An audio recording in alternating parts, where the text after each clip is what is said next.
Hello, my dear friends. Today I want to share a recipe with you that's been in my family for a super long time. Gratin Dauphinois.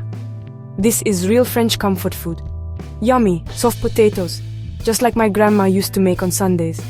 First, let's get our ingredients together. You'll need about 2 pounds of waxy potatoes. Those are the ones that hold their shape. A piece of garlic, 1.5 cups of heavy cream, a little bit of milk, salt, pepper, and just a tiny bit of nutmeg.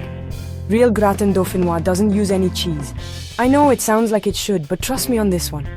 Peel your potatoes and slice them really thin, like paper. If you have one of those special slicers, a mandolin, now's a great time to use it.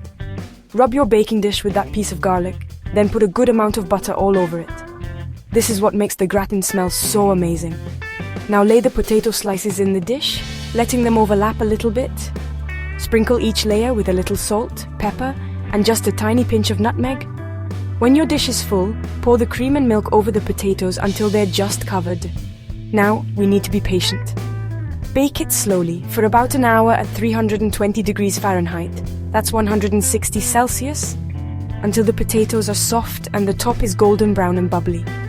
Let it sit for a few minutes before you serve it. This is when it gets even yummier. This gratin is a special part of so many family meals back in France.